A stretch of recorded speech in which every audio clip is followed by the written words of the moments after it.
Yo, bienvenue à Manga Badass. Aujourd'hui on va parler de ces mangas moches qui ont traversé le temps. Je dirais même qui ont marqué toute une génération, mais que peut-être vous, à travers certains épisodes ou à travers certaines planches, ça vous a pas intéressé et vous avez un avis dessus. C'est un manga moche, l'histoire ne m'intéresse pas, elle me donne pas envie de m'y intéresser. C'est fort possible. Alors en vous parlant de ça, j'ai deux séries qui me viennent en tête, évidemment. On peut parler de Saint Seiya ou Les Chevaliers du Zodiac, et de Captain Tsubasa ou Olive et Tom. Alors oui, vous allez dire, Badass, tu parles à travers de la nostalgie, ça a bercé ton enfance, tu n'es pas objectif. Et vous avez sûrement raison, d'autant plus qu'on parle de deux séries, deux mangas qui ont été véritablement bonifiés par leur animé. Que ce soit Les Chevaliers du Zodiac, à travers les dessins, les armures, l'ambiance, l'opening qui a marqué toute une génération, les OST. Il suffit juste de se rappeler de la thématique de Hyuga lorsqu'il va plonger à l'encontre de sa défunte mère, c'est magnifique. Voilà, et pareil pour Tsubasa, quoi qu'on en dise, le premier animé était assez excellent, en tout cas pour l'époque. De toute manière, à l'époque où Saint Seiya est sorti sous sa forme originelle, c'est-à-dire le manga, je connaissais déjà sa réputation de manga pas très bien dessiné et très vieillot. Voilà. Car je connaissais un gars à l'époque qui lui se procurait les mangas en version originale dans la librairie Tonkam. Alors lorsque j'ai vu qu'il disait les Chevaliers du Zodiac en VO, je lui dis pourquoi, il me dit c'est pour connaître la suite. Mais la suite de quoi? C'est fini les Chevaliers du Zodiac. Parce que pour moi je m'étais arrêté à l'animé, donc à la fin de l'arc de Poséidon. Et lui dit mais non, c'est pas fini, après il y a l'arc de Hadès, et à partir de là, tu vois les chevaliers d'or qui ressuscitent, qui se battent entre eux, il y a des super révélations. Et là je me dis attends, mais ça je l'ai vu en animé, c'est le film Abel et tout ça, qui était un très bon film qui était passé en surprise sur la 5. À l'époque c'était un bijou, Seiya il s'en prenait plein la gueule avec des effets distordants, c'était génial. Bref. Et puis mais non, ça c'est juste un OAV, c'est juste un film, et il y a vraiment une suite, et donc il me fait voir le manga à la main, et effectivement ça continuait. Alors lorsque les éditions Kana ont sorti la version française de Saint Seiya, évidemment je me suis jeté dessus, mais d'abord en la feuilletant, effectivement les dessins, bon voilà, c'est pas terrible par rapport à l'animé déjà, c'est pas super, ça donne pas envie quoi, donc je les repose une fois, je les repose une deuxième fois, et puis j'ai eu l'occasion, en allant faire mes courses avec ma mère, de le déposer dans le caddie, ce qui a fortement aidé à ce que je me le procure. Et oui, donc les dessins paraissent moches. Ils sont moches, ils sont vieillots. On a des visages qui ont pratiquement toujours le même profil. Voilà, les corps ne sont pas vraiment très proportionnels. Voilà, ça fait très vieillot, c'est sûr. Mais direct, je suis pris par l'histoire. Déjà parce que je suis déjà acquis à cette histoire, et de plus, je peux voir toutes les différences avec l'anime, que ce soit les armures, que ce soit les textes, les relations entre les personnages, et surtout, j'attends qu'une chose, c'est de connaître tout l'inédit de cette série. C'est-à-dire, qu'en est-il de la sœur de Seiya? Voilà, ça c'est des questions, l'animé m'a laissé plein de questionnements sur la série que je n'ai pas. Et donc voilà, c'est avec plaisir que je finis ce tome 1 et que j'ai envie de lire le tome 2, et franchement je suis pris dedans malgré le dessin moche. Donc j'ai eu l'impression de redécouvrir l'œuvre. De plus, j'ai adoré la première partie d'Hadès. Grosse dédicace au chevalier Shaka de la Vierge et au chevalier Doko de la Balance.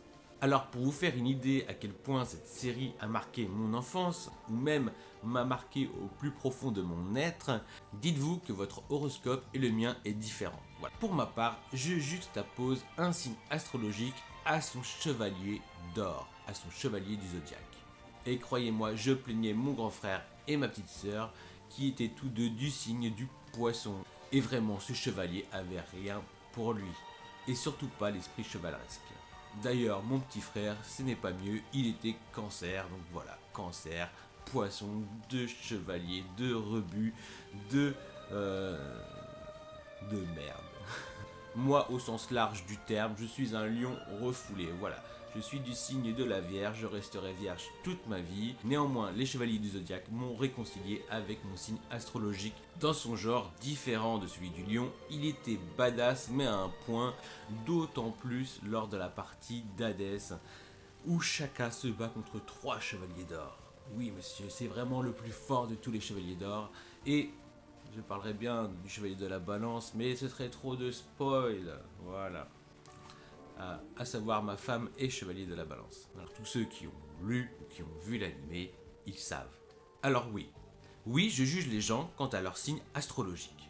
Qu'est-ce qu'il y a? Moi je suis chevalier de la Vierge.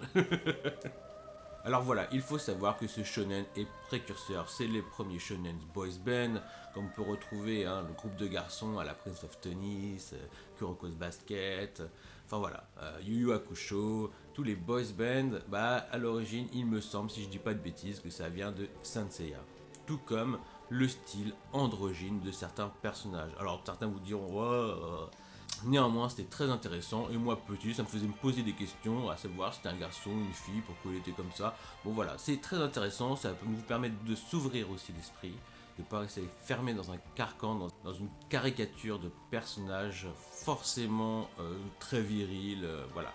Donc très intéressant par rapport à ça, très précurseur, ce qui fait sûrement que ça a autant plu au public féminin que masculin. D'où le succès d'ailleurs. Il est précurseur dans la vraie force de l'amitié, de la fraternité, voire de l'amour. Pour le jeune public d'aujourd'hui, vous pouvez faire un parallèle avec Saint Seiya et Fairy Tail.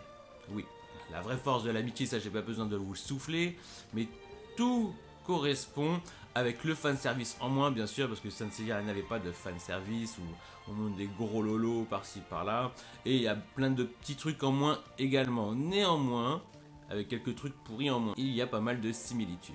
A juste titre, tout le monde pense que c'est Dragon Ball qui a inspiré tous les shonen modernes, mais il serait plus juste de dire que c'est Saint Seiya. Je vois plus de ressemblances de la conception des œuvres de One Piece et Naruto, pour ne citer que les plus grands, avec Saint Seiya. Si tu mets la personnalité GoQuest de Luffy et Naruto, voire de Gon, oui parce que Hunter x Hunter, c'est tellement Saint Seiya. Parce que certes, on a un personnage de Gon qui est introduit comme Goku, tout seul dans son coin en train de pêcher un poisson plus grand que lui. Voilà, on voit la référence, on sait d'où vient ce personnage, il est Gokuesque, ce qui fait la force de beaucoup de shonen. Mais quand tu vois Kurapika, entre autres, tu penses à Shen. Et si tu vois pas l'évidence, tu vois les petites chaînettes quoi. Tout comme dans une autre de ses œuvres, Yu Yu Hakusho, avec Kurama et ses ronces. C'est du Shen. Vous voyez ce que je veux dire?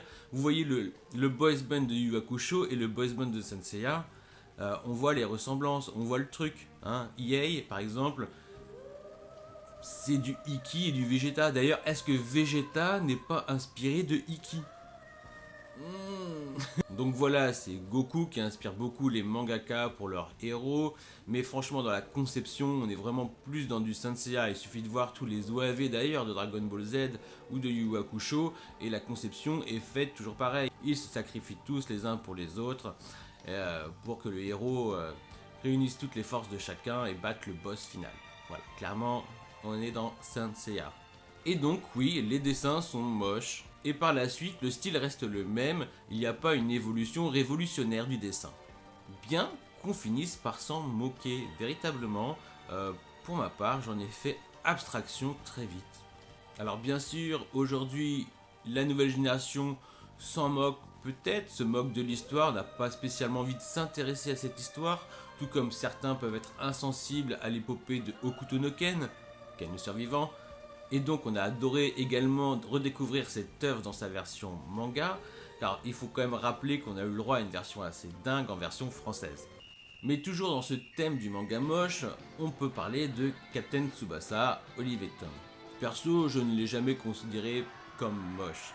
Mais effectivement, en étant objectif, je me rappelle également être un petit peu surpris par le graphisme des premiers tomes. Aujourd'hui, j'en entends parler comme un manga moche où on ne respecte pas les proportions. Alors il est inutile de vous rappeler que c'est un manga de foot, donc effectivement vous aurez le droit à des jambes qui sont disproportionnées, mais en même temps c'est ce qui donne son charme, et c'est ça que certains n'arrivent pas à comprendre. Alors je vais aller un petit peu loin, mais c'est à l'effigie de statues où on exagère les têtes, les mains, les pieds pour donner une impression de grandeur, quelque chose qui en impose. Et pour un joueur de foot, effectivement, mettre l'accent sur les jambes me paraît assez intéressant.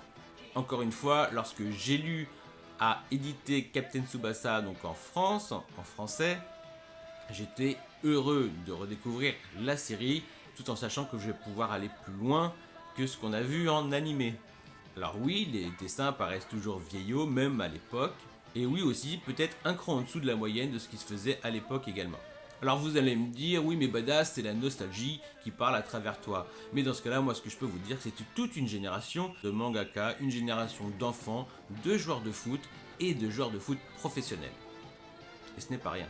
Le public français aura beau dire que les dessins sont moches, qu'ils sont rigides, ils ne seront pas allés jusqu'à Captain Tsubasa Road to 2002 puisque c'est inédit. Et Road to 2002, ça date. Donc entre temps, il faut dire quand même qu'il s'est bien amélioré en dessin, bien que ça reste toujours le même style. On a toujours le droit à des longues jambes, c'est assez épuré, les visages restent la base. Et lorsque les mêmes critiques de Captain Tsubasa viennent de personnes qui ont adoré Inzuma Eleven, je ne sais pas quoi dire, car moi j'ai eu l'impression de regarder le Digimon du Tsubasa pour les enfants. Voilà, clairement. Les dessins de Captain Tsubasa ne sont pas exceptionnels comme pouvaient ou peuvent paraître les dessins de Mitsuru Adachi.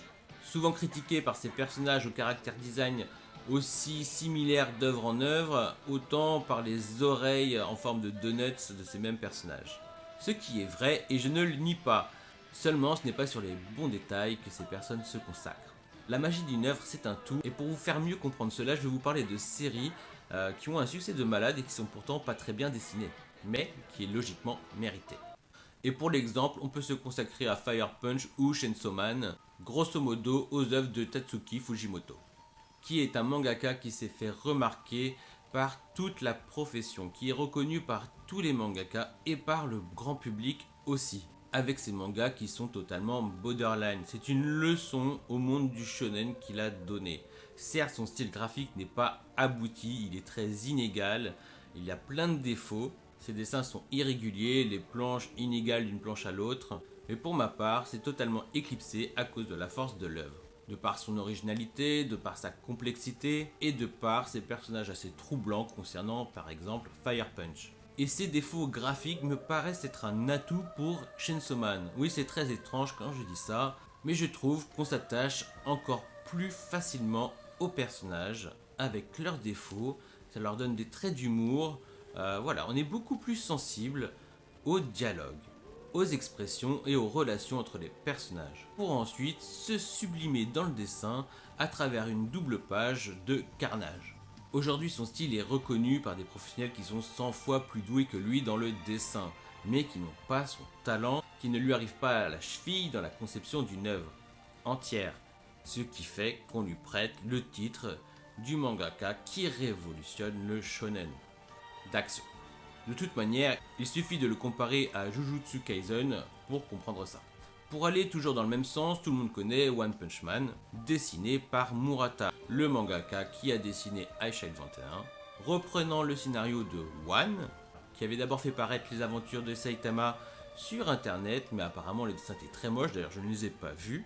Donc là, bon, apparemment c'était trop moche pour le potentiel de la série. Par contre, aujourd'hui, on peut se faire une idée du talent graphique de One à travers la série Mob Psycho 100. Alors certains n'auront même pas lu le manga et auront vu l'anime, et l'anime est d'une qualité exceptionnelle, avec un style graphique qui respecte l'œuvre originale, mais vraiment bonifié, sublimé par l'animé. Du moins pour le grand public.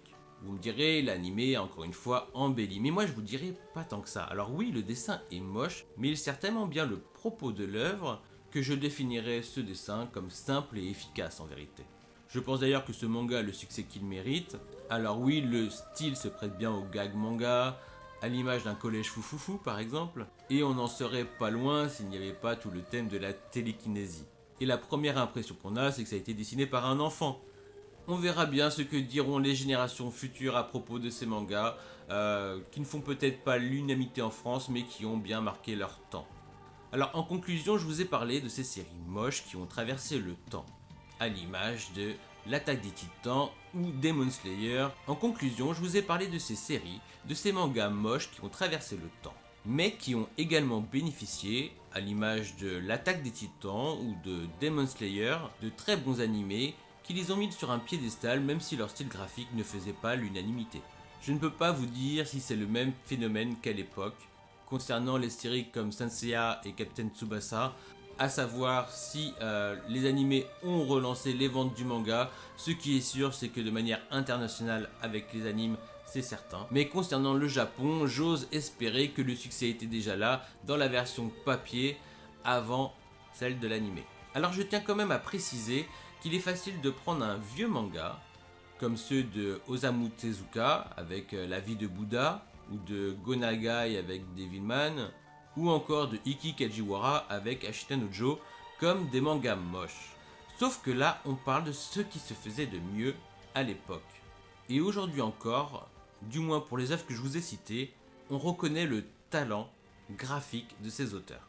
Et dans une prochaine vidéo, je vais vous parler de ces maîtres qui ont inspiré plusieurs générations de mangaka jusqu'à influencer les tendances, le genre de manga qui sortent et jusqu'au caractère design de ces personnages qu'on retrouve à travers différentes œuvres, comme des clones quasiment. Alors, petit spoil pour la prochaine vidéo, je me suis posé la question, qu'est-ce qui différencie un maître d'un excellent mangaka? Et j'en suis venu à me dire que c'est ce qui l'inspire aux autres.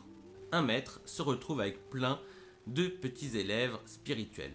Il peut aussi avoir des assistants de qualité et aujourd'hui de renommée plus ou moins égale à leur maître. Voilà ce qui est un maître par rapport à un excellent mangaka. Sur ce, je vous dis à bientôt, prenez soin de vous, lisez des mangas et puis abonnez-vous. Ciao!